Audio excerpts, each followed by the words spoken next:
find your purpose and your drive and why you're doing something. Just, you can't really start the journey without being so passionate about it. Don't start it if you want to make money, because that's the long game. You cannot tackle everything. The fact it's on our platform, it was kind of a no-brainer.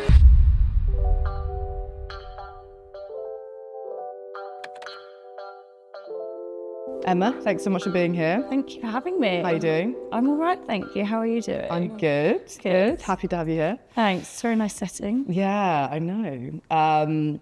So to begin with, I'd love to ask you a bit more about your founder journey and how you got to this point. Yeah, definitely. So I think I'm going to go back to like where I was at uni, I'll take you through that kind of journey. So I studied textiles at Loughborough University, and I specialised in multimedia textiles, which is like 3D surface design. And then on my placement year, I did an internship at a slow fashion brand, and she taught me how to make leather handbags, but like unconventionally. And for the first time I was able to see how my designs were able to be put into a product, which was amazing to see, because I've never really understood how my skills could be transferred into the industry before. So then I went back to uni in my final year and made a bag collection that was kind of like not really the norm. I focused on linking and overlapping and things and like joining the materials without using the sewing machine. And absolutely loved doing that. And I kind of like felt like that was my thing. And then I started working in the industry, fell into fast fashion side of it, which like at the time I took anything I could get, and it was such valuable experience. I just learned so much. So I did that for about 4 years, I think, 4 or 5 years. But I really miss like designing through making, because working in the industry and designing through CAD is like just so flat based. And I just really miss like using my hands and making products through designing like that way. And then lockdown hit and I was put on furlough for like 4 months, and I was like, okay, I'm going to start making again. And it was just amazing to be able to actually like design and make products again. Picked up a crochet hook, like I hadn't done that since uni at all. So I started doing that again, and I always knew I wanted to have my own brand, but didn't really think I'd be able to do that until I was like way older, had loads more experience in the industry.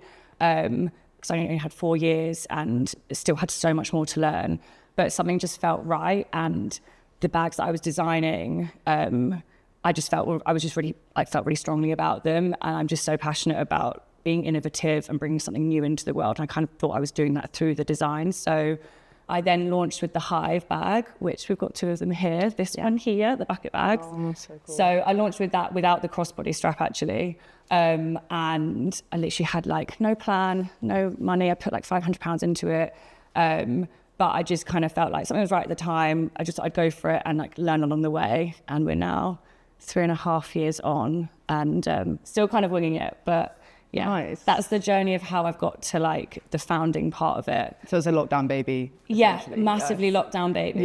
Yeah, definitely. And as I said, it wasn't, lots of people have a business plan I probably should have done, but it's organically grown. I've been very lucky about that, really. And where did that £500 go? Was that going into the materials you bought? Or did you do exactly. Yeah, she would explain that. Basically like exploring the product itself and like making, I paid myself back eventually, but yeah, haven't had any funding since then. And now I'm like, I need the funding. Yeah. But I didn't pay myself for the first year, obviously, because I was working full time still for my other company. But yeah, that's kind of how I like started it. And how did you get your first customers? Were you just posting on Instagram, or did you go to influencers, or what? No, I actually didn't do any influencers, and we're only starting to do that in the past year, I'd say. Actually, we've only started tapping into that. But yeah, at the start, it was all organically grown on Instagram. I mean, I grew up on Instagram, so I kind of understood it, and I enjoyed working on it. And so I just started posting images like that I took of the bags around the house. I tried to do it aesthetically and artsy. And then when we started coming out of lockdown, I took my friends out into the streets and was like, started taking photos of them on the bags. But I think gaining the first customers was because it was a lockdown brand, everyone was on their phone. And so that was a huge benefit of that, which I was really lucky about. And we did, I don't know if you've heard of Salad Days Market. They used to be called, with Daisy and Liv, the 2 twins that run it. Yeah. So they also launched around the same time, and they were doing online markets. So I did one of their markets, and I was then automatically put into this big community of like independent startup, small business owners, and also like people who wanted to buy into that. So that was really fortunate. Nice. And then also, I think soon after I launched, and that also brought in like a lot of press as well, because press, like PR wanted to talk about brands like us. So that again happened organically. And then I also think I got, the rental platform. Yeah. I think like literally 2 months after I launched, they contacted me because they were only in like their first year of business, I think, and they wanted to start acquiring brands. So I was in like 2 months after, and then Gigi and Olive, the bridal brand, back then they used to stock more brands, and now I think they're just focused on their own platform. But again, so it was gaining more stockists at the start and doing pop-up markets. Nice. So what was the biggest challenge that you found building the business? Oh my gosh, I think there's been so many challenges year on year. I think one thing I'm really struggling with this year in particular is because I come from such a design creative background, and for the first 3 years I've been making all the bags as well as running it, which isn't, it's kind of unconventional, I guess, in a way. I never really saw myself as like an entrepreneur or founder. I've always been a designer and maker. So I think that transition now to becoming, so I don't make the bags anymore. As of the start of this year, I was like, I'm moving away from the production side of it and growing that team now. And the running a business is just a lot harder than I thought it was going to be. Like it has been for the past 3 years, but actually now putting in strategies and growing it and talking to certain people and looking for investment and things like that, it just doesn't come naturally to me, if I'm honest. So, and that's what I'm struggling with the most, like designing creative, like building a platform on Instagram, that's all like very natural to me, but I need to get out of my comfort zone more, which I'm trying to do more this year. And also just learning a lot in terms of strategies, I think, and how to grow, but also how to grow a brand kind of like sustainably, because we're a made-to-order business model. So there is going to be a cap someday, potentially, rather than if we had a massive factory elsewhere. So that's also something I've started to understand this year. And employing people, juggling that, and finding the right people. It's all like, every year has kind of been different. A new step comes in and you're like, I have to adjust to this now. People really found that as well. I mean, like you start off with a good idea and then you're like, okay, actually I have to do this. It doesn't work, or I didn't think about that bit of having to start a business. So. Exactly. That's so interesting. And what are your strategies for growth in the future? Like, where is the brand going, would you say? So that's exactly what we've just been trying to work out. I'm actually going to have a chat this afternoon with Roz, who works with me. We've been speaking to more. In fact, I've just actually taken on my friend who used to be a buyer that I used to work with in the industry, to come in and like actually help me strategize. Because as I said, that is something that I'll learn it, but it doesn't come naturally to me. So it's kind of just looking at, in fact, we only did this a week ago. We really honed in on like our customer base, and we've got so many different customers because we have a whole range of bags, and each bag kind of serves a new customer. So we're honing in on the main areas of the customer base. So a huge area is bridal, as we mentioned earlier, tapped into eventing bags. And then we've also got your everyday customer, the everyday practical bag. And then wholesale is becoming a huge part of our business as well, which is really great. It's harder with a small business and when it's made to order, obviously, because you've got to still nail the margins, but we are seeing it is working for us. And also a lot of people are discovering us through stockists, which is amazing. So they might see it there, but then buy through us. But even if they don't, it's a form of marketing. So I think we're really trying to hone in on those areas, especially this year, and grow it. It's hard. As I said, there's always a cap to what we can do. And I think I'm just starting to realize that now, because I was like, I want to be as big as like Cult Gaia. Have you heard of that? Literally, they've been my absolute goals since I was younger. So, and now I'm like, okay, I need to be realistic, because actually, if we're going to grow something sustainably, then we might not be able to get there. So I think it's just working out our values as well. Like if you want to keep the production in-house, like what sort of business do you actually want to build? And I think that's the thing, which I didn't really think about before. I don't know, because I've been so focused on the making part of it. Now I've taken a step back. I think it's just slowly growing it to our capabilities as well. And are you going to stick to the bags and the scrunchies and that sort of accessories, or are you going to branch out? So I always imagined it would be long-term, like clothing as well. And I kind of, but then I've started to also think like, maybe we should just nail what we are doing and be good at one thing, and like be known for that bag brand because that is what we're good at. But there's no way in stopping us if that was something like longer term.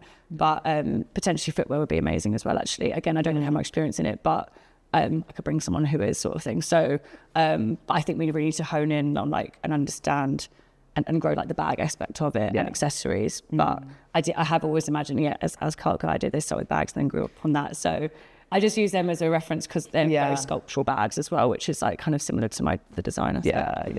That's cool. And I guess it's all about like segmenting your audience to ensure that you're building the right products and I always thought to them. and I always thought brands just had one audience. When we looked at it, I was like, oh my gosh, we have so many different ones. So you just do. I think it's hard to focus on one, or maybe it's great when some brands do, but when we really look at like we have our actual customers and like our aspirational customers as well, maybe, and we were really trying to pigeonhole them, but that's kind of when we look at more gifting and influencing, which we haven't done a lot of, which again we really need to like tap into, because then you go into a whole other area of like, because we're now launching our leather bag range, or leather strap range is our exit price point, so our current customer is not as affordable, so it's kind of reaching that aspirational customer. Nice. I mean, it's crazy you haven't done any influencer marketing for 3 years and just I think we started it more like last year, I'd say, but we have been lucky. I mean, like Lucy Williams bought one of our bags a year ago. We didn't even gift it to her, and it was the larger chocolate squid, and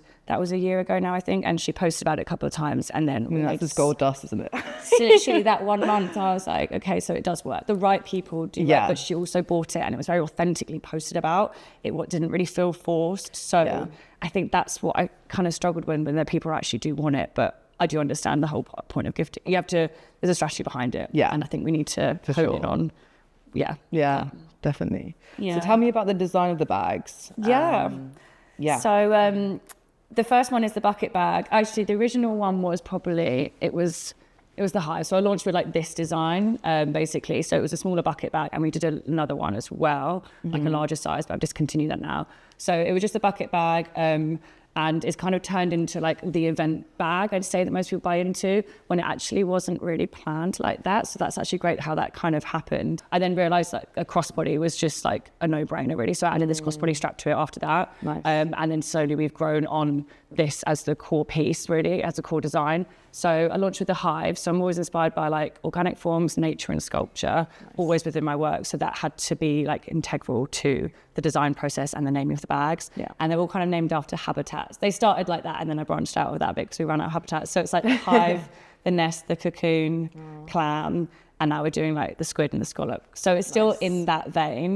But so it started off, it literally starts off here, like you just crochet round, spiral round into the top, and it's all one continued piece of ribbon, which I absolutely love so much. So it started off that, and I really wanted to work with more luxurious materials, because other crochet brands like a bit more crafty, and I knew that I wanted to be like a mid-luxury contemporary brand, and that's always what I wanted it to like aim to be. And also keeping like as minimal hardware and less fuss as possible has been so important. Like when I added the crossbody strap, again, I could have added hardware and made it detachable, made it adjustable with like a D-ring or a dog clip, but I like literally was like, we're not doing that, because it completely changes the design, and also you can tuck it in and create another bag. It's quite easy to like just it's so good. And then we launched a party range, so we looked at other materials and did the exact same shape in cord.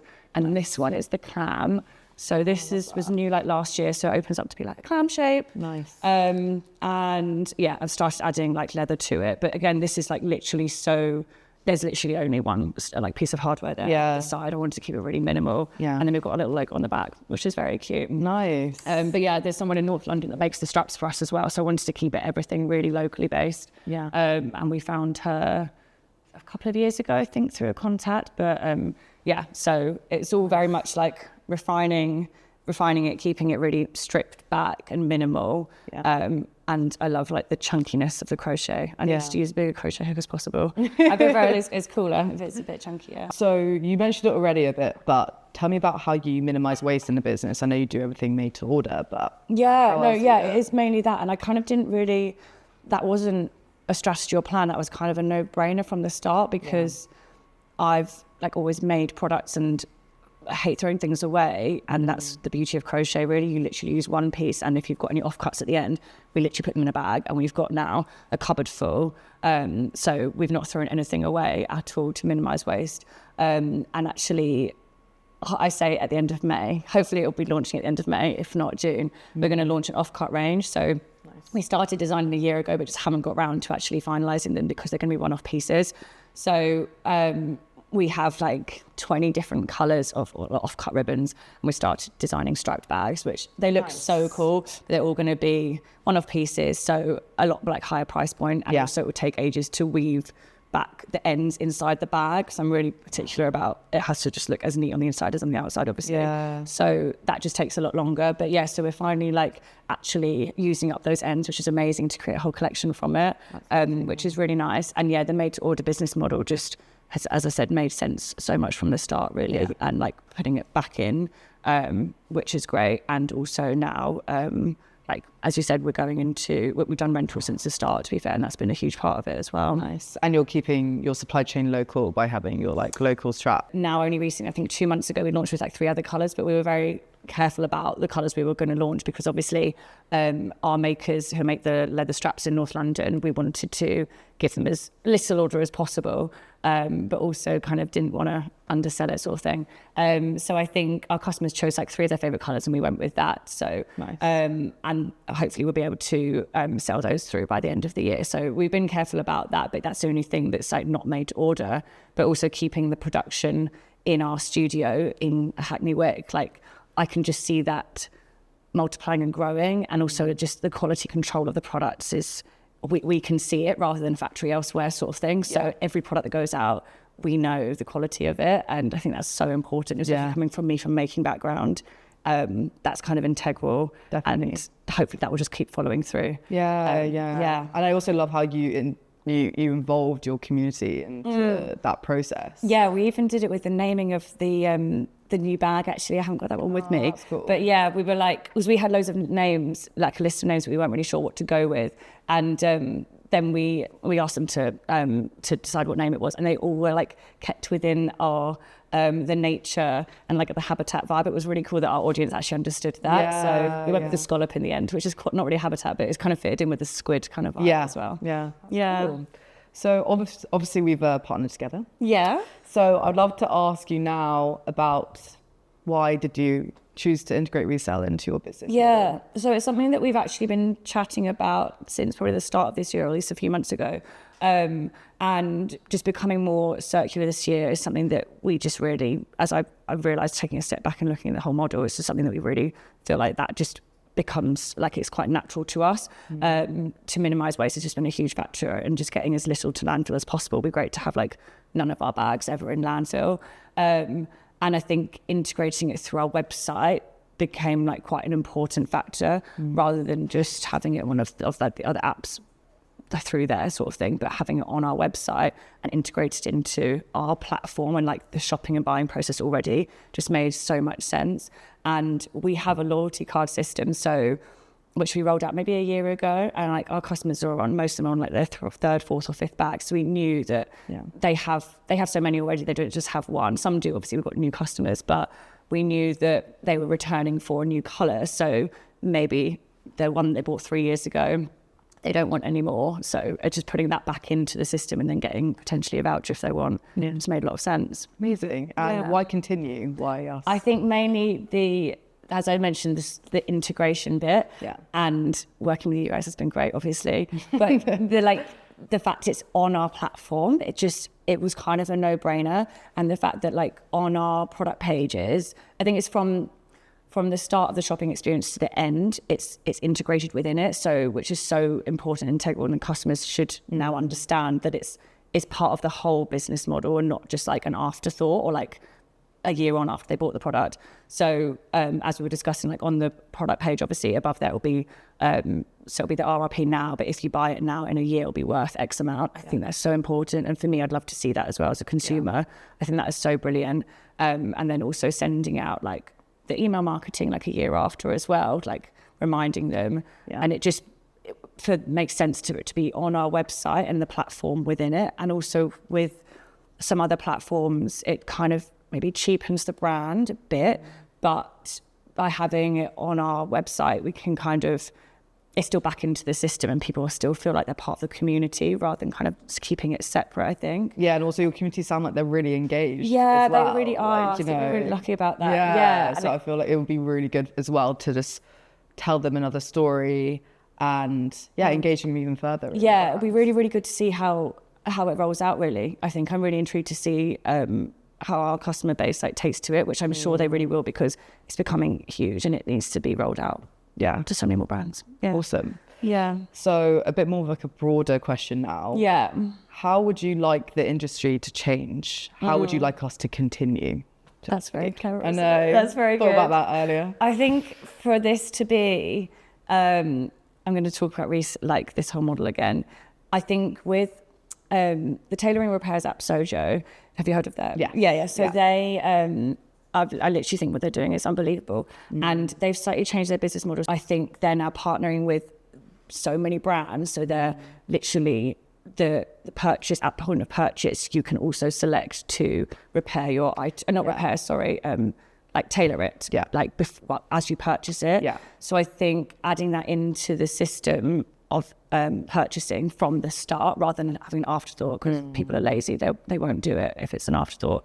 But having their platform integrated into brands and actual websites, like I think they're with Garner and Anushka, the first few, and now they're in Selfridges. So that from the starting point is so important, rather than, as I said, people are lazy, they won't bother doing it later on down the line. I think that would be the same with Continue as well. It would be amazing to see it rolled out into so many brands, so consumers see it as part of the whole buying and purchasing process. Yeah, it needs to be so easy, so integrated. Much easier. So it's just like, it becomes the norm. I think that's a hard thing right now. It's like either you buy new or you buy and sell pre-loved, but a lot of people don't do both, or it's not like the same people doing it. No, exactly. It's so important. The whole system of what you guys are doing, it just makes so much sense. It would be great. It would be so great to see like kind of what Sojo are doing and putting it into the most brands' websites, and that would make it, the consumers understand that it's like part of the whole shopping process from the start. I think that would be really, really key to see. Definitely. I think I also like about Sojo is that people used to consume fashion that way. Like you'd go get a dress made, fit to your body. Yeah, you would, and it was all tailored. And I think, and you went to your local tailor to do that. I'm sure like you know that from like your fashion degrees and everything. So I think like I like how they bring back that kind of more traditional way of doing it, but at scale. Yeah, it's so nice. They're modernising it, really, aren't they? Yeah. I think they were working with tailoring repairs, just like a lot of local stores in London. But I think now they've got a hub. Yeah, it was more like a network where you could. But as they've gone on, they've been going for a few years and already doing so much. That's great. And last question would be, what would be your one piece of advice for other founders starting out with their own brand or in the fashion space?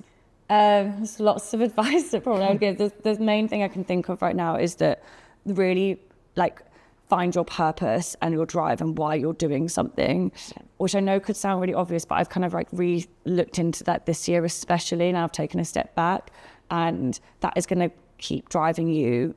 And also just you can't really start this journey without being so passionate about it, because don't start it if you want to make money, because that's the long game.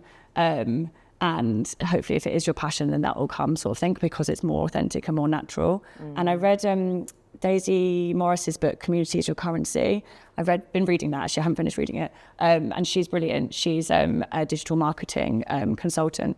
And she said in it, instead of thinking about like what you want to be known for, think about what you don't want to be known for.